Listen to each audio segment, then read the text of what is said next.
నన్ను బట్టి మొత్తం వ్యవస్థనంతా అనొద్దు. నేను ఏదైనా తప్పు చేస్తే నాకే చెప్పు, నన్నే అను, మొత్తం అనొద్దు. అప్పుడు మొత్తం వ్యవస్థ నొచ్చుకుంటుంది అంటున్నా. గొర్రె మెదడంతే అంటే ఎవరు గొర్రె అంటే నీకు పోలిక కూడా అర్థం కాదా? చెప్పలుగా చెప్తున్నాను. ఇప్పుడు ఒక దేవుడు ఒక అవతారంతో పోల్చబడింది, వరాహ అవతారం అని అన్నాడు. వరాహం అంటే ఏంటి? పంది. ఇప్పుడు ఆయన్ను పంది అంటూ మిగతా వాళ్ళందరినీ అంటే వ్యవస్థ ఏమవుతుంది? సున్నితమైన అంశాలు ఉంటాయి. ఇతర మతాల గురించి మాట్లాడమని చెప్తూనే ఏది మాట్లాడాలి నేను ఎవరినన్నాను ఏమన్నాను కూడా చెప్పట్లేదు, ఉదాహరణ మాత్రం చెప్తున్నాను. నేను హిందూయిజం గురించి మాత్రం మాట్లాడట్లేదు. బాబిలోనియన్ మిథాలజీకి మీరు వెళ్ళండి, రోమన్ మిథాలజీకి వెళ్ళండి, గ్రీక్ మిథాలజీ వెళ్ళండి. వరల్డ్ వైడ్గా ప్యాంథియిజం లేదా పాలిథియిజంలో అనేక అవతారాలు ఉన్నాయి. నేను మీ గురించి అన్నా అనుకుంటున్నారా? చెప్పండి. ఒక యూదా మతం, ఇస్లాం, క్రిస్టియానిటీ, ఈ మూడే మోనోథియిజం, ఒకే దేవుడు అనేటువంటి మూడే ప్రపంచంలో. మిగిలినవన్నీ పాలిథియిజం, అన్ని బహుదేవతారాధన. ప్రతి బహుదేవతారాధన మతంలో అవతారాలు ఉన్నాయి. నేను ఇక్కడ భారతదేశంలో హిందువులు అన్నట్లేదు, మొత్తం ప్రపంచంలో పాలిథియిజంలో అవతారాలు ఉన్నాయి. ఇప్పుడు ఉదాహరణకి దాగోన్ అనేటువంటి దేవుడు ఉన్నాడు ఫిలిస్తీన్లకు సంబంధించి, లేకపోతే ఇంకొక దేవుడు ఉన్నాడు. మేక ముఖము మనిషి శరీరం ఉంటుంది ఆ దేవుడికి. ఇప్పుడు వాళ్ళందరూ నేను మేకలు అంటే కుదరదు. వాళ్ళు వాళ్ళ దేవుడిని అలా పోర్ట్రే చేస్తున్నారు, వాళ్ళు అలా ఊహించారు. నేను అలా అనట్లేదు, వ్యవస్థను అనట్లేదు. వాళ్ళు ఏ ఉద్దేశం పెట్టుకున్నారో నాకు తెలుసు. అది వాళ్ళందరినీ అలా అన్నాం. ఇప్పుడు గొర్రె మెదడంతే అని అంటున్నావంటే ఒక వ్యవస్థను అంటున్నావు నువ్వు. ఒకవేళ నీకు ఎవరైనా అంత గొర్రె మెదడులాగా కనిపిస్తే ఆ వ్యక్తిని చూపించాను, ఆ వ్యక్తి ఒక్కడికి తగులుతుంది. అంతేగాని అందరిని అన్నాం అనుకో, ఇప్పుడు నాకు తగులుతుంది, ఇంకోటి తగులుతుంది, ఇంకోటి తగులుతుంది. నేను చాలా పద్ధతిగా మాట్లాడతాను, చాలా బ్యాలెన్స్డ్గా మాట్లాడతాను. ఇంకొకడు దాన్ని తట్టుకోలేడు, ఇంకోటి దాన్ని బ్యాలెన్స్ చేయలేడు, తిరిగి టపిమని అంటాడు. ఎవరిని? ఈ గొర్రె మెదడు అన్నటువంటి ఈ అర్ధ మెదడు నమ్ముకున్న దేవుని అన్నాడు అనుకో, అప్పుడు వీడికి తగులుతుంది, వ్యవస్థకు తగులుతుంది. అంటే ఎట్లా మీరు క్రిస్టియన్లు కూడా ఇక భౌతిక దాడులకు ప్రేరేపిస్తున్నారా? అంటే నేను భౌతిక దాడులు అనట్లేదు. భౌతిక దాడులు చేసేవాడు క్రైస్తవుడు కాదు. ఫస్ట్ ఆఫ్ ఆల్ భౌతిక దాడులు చేసేవాడు క్రైస్తవుడు కాదు. మాకు యేసు ప్రభుది నేర్పించలేదు. ఒక చెంప కొడితే రెండవ చెంప చూపించమని నేర్పించాడు. గాంధీ మార్గమా? గాంధీ యేసు ప్రభు మాటని తీసుకొచ్చి ఇక్కడ చెప్పాడు. గాంధీది కాదు, అది యేసు ప్రభుది మాట. నేనేమంటున్నానంటే, వాడు యేసు ప్రభుని అన్నాడు కదా, నేను వాడి దేవుణ్ణి అంటాను అని ఇటు అన్నాడు అనుకో, ఏమవుతుంది? రెండు మతాల మధ్య ఆ సున్నితమైన గీత ఏమవుతుంది? ఆ సంబంధం ఏమవుతుంది? కాబట్టి వ్యవస్థలకు తగిలేటట్టుగా మాట్లాడద్దు, వ్యక్తికి తగిలేటట్టుగా మాట్లాడు. ఎంతైనా మాట్లాడుకో, నీకు ఆ వ్యక్తికి మధ్య ఉంటుంది. గొర్రెలు అంటున్నా అంటే ఎవరిని అంటున్నాను? ఇప్పుడు నేను తిరిగి నిన్ను అంటాను. ఇప్పుడు నువ్వు యేసుప్రభుని అన్నావు కదా, లేకపోతే క్రైస్తవులు అన్నావు కదా, నేను తిరిగి నీ ధర్మానికి సంబంధించి అన్నాను అనుకో, అప్పుడు నీ ధర్మానికి నీవే ప్రమాదకరంగా మారుతున్నావు. మన ధర్మం గురించి మాట్లాడే నైతిక అర్హతలు కన్వర్టెడ్ క్రిస్టియన్స్కి లేదు. ఎందుకంటే వాళ్ళు కానీ వాళ్ళ పూర్వీకులు కానీ గతంలో మన విధి విధానాలు అనుసరించి పోయిన వాళ్ళే, మన పద్ధతులు పాటించిపోయిన వాళ్ళే, మన సంస్కృతులు చూసుకొని నేర్చుకొని పోయిన వాళ్ళే తప్ప వాళ్ళు కల్తీ క్రిస్టియన్స్ అని అంటారు ఆయన. అస్సలు అంటే ఉదాహరణకు చెప్పాలంటే, ఇప్పుడు మీ పేరు జాన్ అని ఉంది అనుకోండి, గతంలో మీ పేరు మణికంఠ అని ఉండే, ఇంకోటి ఉండే, ఇప్పుడు నాన్నగారు లేదంటే నాన్నగారు అట్లా ఏదో ఒక సందర్భంలో వాళ్ళంతా హిందువులే అంటాడు ఆయన. ఇక్కడ నుంచి వెళ్ళిన వాళ్ళే కన్వర్టెడ్ కాబట్టి వాళ్ళంతా కల్తీనే, ఒరిజినాలిటీ లేదు వాళ్ళ దాంట్లో, ఆ బైబిల్లో లేదు, బైబిల్ నమ్మే వ్యక్తులలో లేదు అంటాడు ఆయన. ఎంత ఇమ్మెచ్యూర్ స్టేట్మెంట్ ఈ రాధామనోహర్ చేసే. గతంలో మన పూర్వీకులు హిందువులు అనేది అయితే మీరు ఒప్పుకుంటారా? ఒప్పుకోరా? దానికే చెప్తాను. రాధామనోహర్ దాసు ఇలా స్టూడియోలో కూర్చొని ఈ స్పిరిచువాలిటీ మీద అవగాహన లేనటువంటి మీలాంటి యాంకర్లు ఎదురుగా తొడలు తట్టడం తప్ప, నిజంగా ఎవరినైతే ఆ వ్యక్తి మాట్లాడుతున్నాడో ఆ పర్సన్ ఎదురుగా పెట్టుకుని మాట్లాడే సత్తా ఆ వ్యక్తికి లేదు. ఇంకొకసారి చెప్పనా, ఆయన మాట్లాడడానికి సిద్ధంగానే ఉన్నాడు. అస్సలు లేదు, మాట్లాడడానికి సిద్ధంగా. మరలా చెప్తున్నాను, కాకపోతే కొన్ని నియమ నిబంధనలు ఉన్నాయి. ఉపేందర్ గారు యాక్సెప్టెడ్ అంటే కూర్చుంటా అంటున్నారు. ఉపేందర్ గారు ఇదంతా తప్పించుకునే వ్యవహారం, ఇది తప్పించుకునే వ్యవహారం. అర్హతలు ఇవన్నీ ఆ వ్యక్తికి ఏ అర్హత కావాలి? హిందువులు అయి ఉండొద్దు. నేను మరలా చెప్తానండి, హిందూ అంటే అది మతానికి సంబంధించింది కాదు. ఇప్పుడు హిందూయిజం అని మీరు ఏదైతే అంటున్నారో దాన్ని సనాతనం అంటారు, అవును. సనాతన ధర్మం అంటారు దాన్ని హిందూయిజం అంటారు. దాన్ని సింధు నదిని పర్షియన్లు హిందూ నది అని పిలిచేవాళ్ళు, ఎందుకంటే వాళ్ళ లిపిలో సా అనేది లేదు. ఓకే. దాని బదులు వాళ్ళు హా హిందూ అని పలికారు, వాళ్ళు హిందూ నది అంటారు వాళ్ళు. కాబట్టి హిందూ నది పరివాహ ప్రాంతంలో డెవలప్ అయినటువంటి సంస్కృతిని ఆ ప్రజల్ని హిందువులు అని పిలిచారు. ఇది మతానికి సంబంధించింది కాదు. అందులో నాస్తికులు ఉన్నారు, అందులో హేతువాదులు ఉన్నారు, అందులో బహుదేవతారాధన చేసే వాళ్ళు ఉన్నారు, అందులో ఏకదేవతారాధన చేసే వాళ్ళు ఉన్నారు, అందులో చెట్టును మొక్కే వాళ్ళు ఉన్నారు, పుట్టను మొక్కే వాళ్ళు ఉన్నారు, అసలు దేవుడే లేడనే వాళ్ళు ఉన్నారు, అన్ని రకాల వ్యక్తులు ఉన్నారు. అందరు హిందువులే అవుతారు, అన్ని మతస్థులు. సింధు నది నాగరికతలో నుంచి వచ్చినటువంటి ప్రతి వాడు హిందువే అవుతాడు. ఇది మతానికి సంబంధించింది కాదు. మతం ఏంటి? సనాతన ధర్మం అనేది మతం. అంటే ఈ వ్యక్తికి ఈ బేసిక్ సెన్స్ కూడా లేకుండా, ఇప్పుడు మనకంట హిందువు కదా అంటే, నేను సింధు నది నాగరికత నుంచి వచ్చిన వాళ్ళమే. ఇప్పుడు మన ద్రవిడులమే, దక్షిణ భారతదేశంలో మనం ద్రవిడులమే, పైన ఉన్నంతా ఆర్యులు. మరి భారతదేశ చరిత్ర ఎంత స్పష్టంగా ఉంటే నువ్వు హిందువు కాదు ఏం సాధిద్దామని, ఏం చెప్దామని, ఎవరికి చెప్దామని పోనీ నీలాగే అర్ధమెదడు వేసుకున్న వాళ్ళకి చెప్దాం అనుకుంటున్నావా ఏంటి? ఇప్పుడు మణికంఠ అనే వ్యక్తి హిందువే అంటే ఎవడు కాదంటున్నాడు. హిందువులైనా మీరు యాక్సెప్ట్ చేస్తారా? సింధు నది నాగరికతలో నుంచి వచ్చాము, ఇప్పుడు మీరు హిందువా అంటే యాక్సెప్ట్ చేస్తారా అంటున్నా. నేను మరలా అడుగుతున్నా, హిందూ అంటే ఏంటి? ఎవరు హిందూ అంటే? ఇకపోతే మీరు ఎక్స్ అనేటువంటి దేవుడిని నమ్ముతారు, ఆయన వై అనేటువంటి దేవుడిని నమ్ముతాడు, ఈయన జెడ్ అనేటువంటి దేవుడిని నమ్ముతాడు, నేను యేసు ప్రభువుని నమ్ముతున్నా. భారతదేశం అన్నది యూనిటీ ఇన్ డైవర్సిటీ, భిన్నత్వంలో ఏకత్వం. Still we are Indians. నా విశ్వాసం నువ్వు రెస్పెక్ట్ ఇవ్వకపోతే you are not at all Indian. నువ్వు ఇండియన్ ఎప్పుడు అవుతావంటే భిన్న మతాలు ఉన్నప్పటికీ, భిన్న సంస్కృతులు ఉన్నప్పటికీ, భిన్న విశ్వాసాలు ఉన్నప్పటికీ అందరూ సమానమే. ఇక్కడ first grade citizenship, second grade citizenship లేదు. ఇక్కడ అందరం సమానమే, వ్యవస్థ లేదు ఇక్కడ. వాళ్ళు మైనారిటీ కానీ మెజారిటీ కానీ అందరూ సమానం. ఎక్కువ మాట్లాడితే మైనారిటీకి ఎక్కువ హక్కులు ఇచ్చారు, అందరికి ఈక్వల్ తీసుకొని రావాలని. మరి నువ్వు ఎలా నా విశ్వాసాన్ని క్వశ్చన్ చేస్తావు, నా విశ్వాసాన్ని క్రిటిసైజ్ చేస్తావు, నా విశ్వాసాన్ని అపోజ్ చేస్తావు, నా విశ్వాసాన్ని వికరిస్తావు? అసలు హిందూ పక్కన పెట్టేసి నువ్వు ఇండియన్వే కాదు. అసలు భారత రాజ్యాంగము ఆర్టికల్ 25 ఏం చెప్పిందంటే ప్రతి ఒక్కడు వాడి విశ్వాసాన్ని అవలంబించుకోవచ్చు, దాన్ని వ్యాప్తి చేసుకోవచ్చు, దాన్ని పాటించవచ్చు. నువ్వు రాజ్యాంగాన్ని వ్యతిరేకిస్తున్నావు కదా. మనలో నుంచి వెళ్ళాలంటే అవును నాకు యేసు ప్రభు ఇష్టం, యేసు ప్రభుని అంగీకరించాను, ఆయన చెప్పిన విషయాలు నాకు నచ్చాయి, అందులో నాకు వాస్తవికత కనిపించింది. నా ఇష్టాన్ని కాదనడానికి నువ్వెవడివి, నా హక్కును కాదనడానికి నువ్వెవడివి?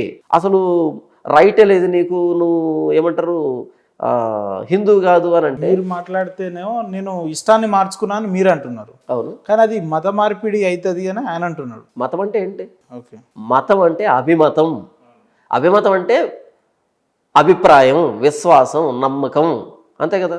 మతం మార్చుకోవడం అంటే ఏంటి నాకు తెలియగడుగుతాను. అంటే నాకు ఇష్టం వచ్చిన దాన్ని నేను అనుసరించేటువంటి హక్కు నాకు లేదా? ఓకే, ఏడు నా ఎదురుగా మీరు 2 ఐటమ్స్ పెట్టారు కదా, నేను దీన్ని తినాలనిపించింది తింటున్నాను.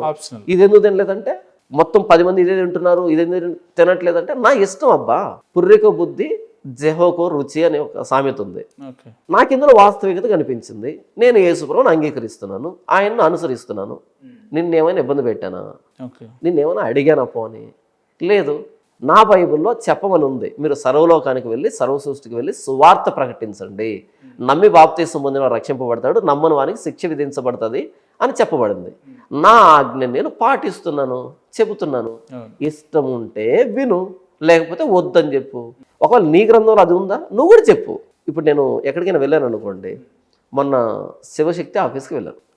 వెళ్ళగానే టేబుల్ మీద ఒక పుస్తకం ఉంది, ఆ సనాతన ధర్మానికి సంబంధించిన పుస్తకం ఉంది. చెప్పండి, రామాయణమా మహాభారతం ఏం? అది ఒక పాంప్లెట్ లాంటిది. ఒక పాంప్లెట్ లాంటిది అంటే ధర్మాన్ని గురించి ఏదో ఒక వ్యక్తి రాసిన పాంప్లెట్ లాంటిది. ఇమ్మీడియట్గా దాన్ని నేను తీసుకున్నాను, ఆ బుక్లెట్ తీసుకున్నాను, దాన్ని నేనే తిరిగి చదువుతున్నాను. ఇంకా ఒక హాఫ్ అన్ అవర్ టైం ఉంది, చదువుతున్నాను. నాకేం వాళ్ళు ఇవ్వలే, చదవమని చెప్పలే, నాకు ఇష్టం.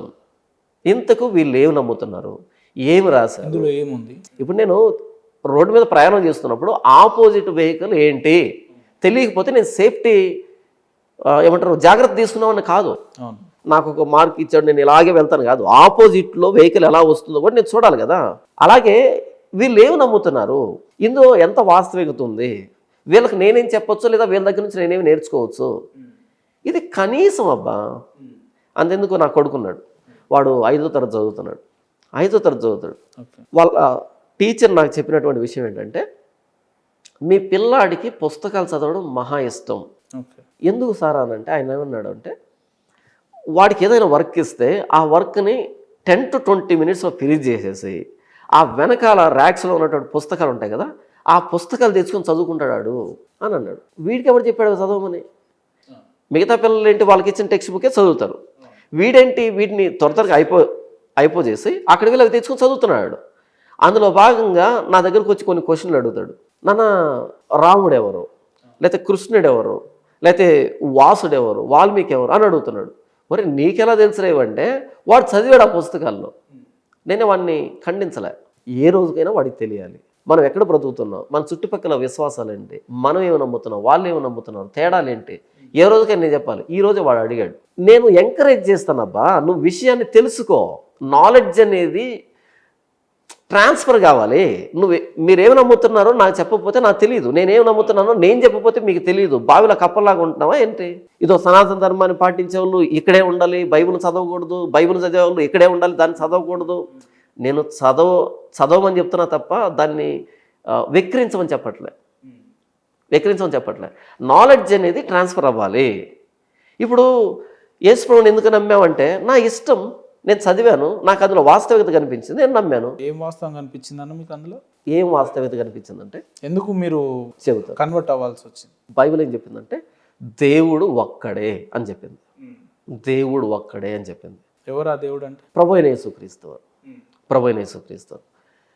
ప్రపంచంలో 196 దేశాలు పైగా ఉంటే, మనం విదేశాలకు వెళ్ళినా సరే వాళ్ళ బైబిల్లో ఇద్దరు దేవుళ్ళు అని అంటారు కదా, మరి ఆ కాన్సెప్ట్ ఏంటి? దేవుడు ఒక్కడే. ఆయన తండ్రి, కుమార, పరిశుద్ధాత్మలుగా ఉన్న ఏకదేవుడు. ఆయన్ను ట్రినిటీ అని పిలుస్తాం. ఇది పెద్ద సబ్జెక్టు, దాన్ని ఎక్స్ప్లెయిన్ చేయాలి, చాలా కష్టం. 3 వ్యక్తులుగా ఉన్న ఏకదేవుడు, ఆయన ట్రినిటీ అన్నాం. 3 వ్యక్తులుగా ఉన్న ఏకదేవుడు, తండ్రి, కుమార, పరిశుద్ధాత్మలుగా ఉన్న ఏకదేవుడు, ట్రినిటీ అని పిలిచాం. బైబిల్ దేవుడు ఒక్కడే అని చెప్పింది. అది నాకు నచ్చింది. అది వాస్తవికంగా ఇది నిజమని నాకు అనిపించింది. ఎందుకంటే మొత్తం సృష్టిని ఒకే సృష్టికర్త చేసి ఉండాలి, కానీ ఒక్కో దేశాన్ని ఒక్కొక్క దేవుడు, ఒక్కో ప్రాంతాన్ని ఒక్కొక్క దేవుడు చేసి ఉండడు. ఉంటే తప్పేమీ లేదు. అయితే అందులో వాస్తవికత నాకు కనిపించలేదు. అది ఒక కథలాగా, మానవ సృష్టిలాగా అనిపించింది తప్ప నిజంగా అది రియాలిటీలో జరిగే అవకాశం ఉందంటే నాకు అనిపించలేదు. నాకు అందులో వాస్తవికత అనిపించలేదు. నా రీసెర్చ్లో నాకు అనిపించలేదు. అంటే మీరు మహాభారతం, రామాయణాలు ఇవన్నీ చదివిన తర్వాత, ఇందులో విషయాలన్నీ తెలుసుకున్న తర్వాత బైబిల్ చదివిరా? లేదు, నేను చదివిరానా ఎప్పుడైనా? రామాయణం చెబుతాను, దానికి చాలా క్లారిటీ చెప్తాను. దీని మీద చాలా కాంట్రవర్సీ నడిచింది ఆ మధ్య. ఇక్కడ సిగ్నేచర్ స్టూడియో నుంచే ఇక్కడ అవే నడుస్తుంటాయి నడిచింది. అదేంటంటే మన భారతదేశంలో పుట్టాం కాబట్టి మనం చదివినా చదవకపోయినా ఈ సనాతన ధర్మం గురించినటువంటి ఈ కథలు కానీ, ఈ సందర్భాలు కానీ మనకు ఆటోమేటిక్గా కొన్ని తెలుస్తాయి. అలా నాకు కొన్ని విషయాలు తెలుసు.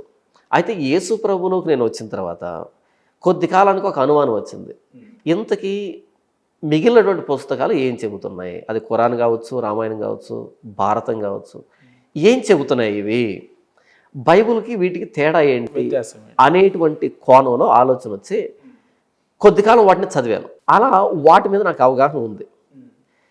చదివి ఏం చేశానంటే అప్పట్లో ఈ ఖురాన్ను పట్టుకొని ముస్లిమ్స్తో డిబేట్ చేశాను. అప్పుడు ఆఫ్ ది కెమెరా. అప్పుడు సోషల్ మీడియా అంత డెవలప్ కాలే. ఆఫ్ ది కెమెరా మాట్లాడినప్పుడు అవతల వ్యక్తుల కోపాన్ని, ఆవేశాన్ని అది గమనించాను. వర్కౌట్ కాలే. నేను ఏం చెప్తున్నానో వర్కౌట్ కాలే. ఎందుకంటే నేను చెప్పాలనుకున్నది వాళ్ళకి రీచ్ కాకపోగా తిరిగి వాళ్ళు కోపాన్ని ప్రదర్శించడం, డిఫెండ్ చేసుకోవడం గమనించాను. తర్వాత ఈ భగవద్గీతను పట్టుకొని, భారతాన్ని పట్టుకొని, రామాయణాన్ని పట్టుకొని హిందువులతో, పూజారులతో, బంధువులతో, స్నేహితులతో ఆ శ్లోకాన్ని కోట్ చేసి మరి చెప్పడం స్టార్ట్ చేశాను. సేమ్ అలాంటి దాన్నే ఫేస్ చేశాను. నాకు అనిపించింది ఏంటంటే వాళ్ళకి నేను చెప్పాలనుకున్న విషయం తెలియకపోగా తిరిగి ప్రతిదాడి, రోషం వస్తుంది, కోపగించుకుంటున్నారు, వారి మనోభావాలు దెబ్బతింటున్నాయి అనేది నాకు అర్థమై, ఆ సమయంలో ఒక వ్యక్తి నాకు ఒక మాట చెప్పాడు. అంటే ప్రసంగంలో ఒక మాట చెప్పాడు, అది నాకు నచ్చింది. అదేంటంటే, నువ్వెవరికైనా రోజా పువ్వు ఇవ్వాలనుకున్నప్పుడు వారి ముక్కు కోయొద్దు. ఎవరికైనా రోజా పువ్వు ఇవ్వాలనుకుంటున్నావు, వారి ముక్కు కొయ్యొద్దు అని అంటాడు. ఎందుకంటే ముక్కు ఉంటే కదా వాసన చూస్తాడు. నువ్వు ఇవ్వాలనుకున్న రోజాపు ఆ పరిమళాన్ని ఆ వ్యక్తి ఆస్వాదించాలి అని నువ్వు అనుకున్నప్పుడు ముక్కు కోస్తే ఎలా ఆస్వాదిస్తాడు? అంటే దాని అర్థం ఏంటంటే ఆ వ్యక్తి ఈగోని హర్ట్ చేయొద్దు, ఆ వ్యక్తి మనోభావాలు దెబ్బతీయద్దు, ఆ వ్యక్తిని పర్సనల్గా ఏదైతే నమ్ముతున్నాడో దాన్ని టార్గెట్ చేయొద్దు. నువ్వు రోజా పువ్వు ఆ వ్యక్తి స్మెల్ చేస్తాడు, ఆ వ్యక్తికి తెలిసిపోతుంది ఏది ఏ వాసన. అలా నేనేమనుకున్నానంటే నా సువార్త రోజా పువ్వు, నా సువార్త పరిమళం వెదజల్లుతుంది అని నేను నమ్మితే, నాకు దాని మీద అంత నమ్మకం ఉంటుంది. అంటే మీకు ఎట్లా నమ్మకం కలిగింది బైబిల్ మీద? ఇది ఎక్కడి నుంచి స్టార్ట్ అయిందంటే నేను 5వ తరగతి ఉన్నప్పటి నుంచి స్టార్ట్ అయినటువంటి జర్నీ ఇది. నేను 5వ తరగతి ఉన్నప్పటి నుంచి స్టార్ట్ అయిన జర్నీ ఇది. అది 2011లో పూర్తి స్థాయిలో ప్రభు అయిన యేసుక్రీస్తుని అంగీకరించాను. అప్పటి నుంచి నా జర్నీ ఇంకా డీప్ అయింది. త్వరగా చదువుతూనే ఉన్నాను. ఇంత జర్నీలో నాకు వచ్చినటువంటి నిర్ధారణ ఇదంతా, ఇన్ఫరెన్స్ ఇదంతా సింపుల్గా బైబిల్ నాకు దేవుడు ఒకడేం చెప్పింది, నాకు అది వాస్తవం అనిపించింది. దేవుడు పరిశుద్ధుడు అని చెప్పింది, నాకు అది వాస్తవం అనిపించింది. ఆ దేవుడు నా సృష్టికర్త, నా వ్యక్తిగతంగా సృష్టికర్త అని చెప్పింది, నాకు అది వాస్తవం అనిపించింది. ఆ దేవుడు నన్ను వెతుక్కుంటూ వచ్చాడు, నా పాపాల కోసం ప్రాణం పెట్టాడు అని చెప్పింది, అది నాకు రిలేట్ అయింది. నేను నా పరిశోధనలో నిరూపణ అయింది.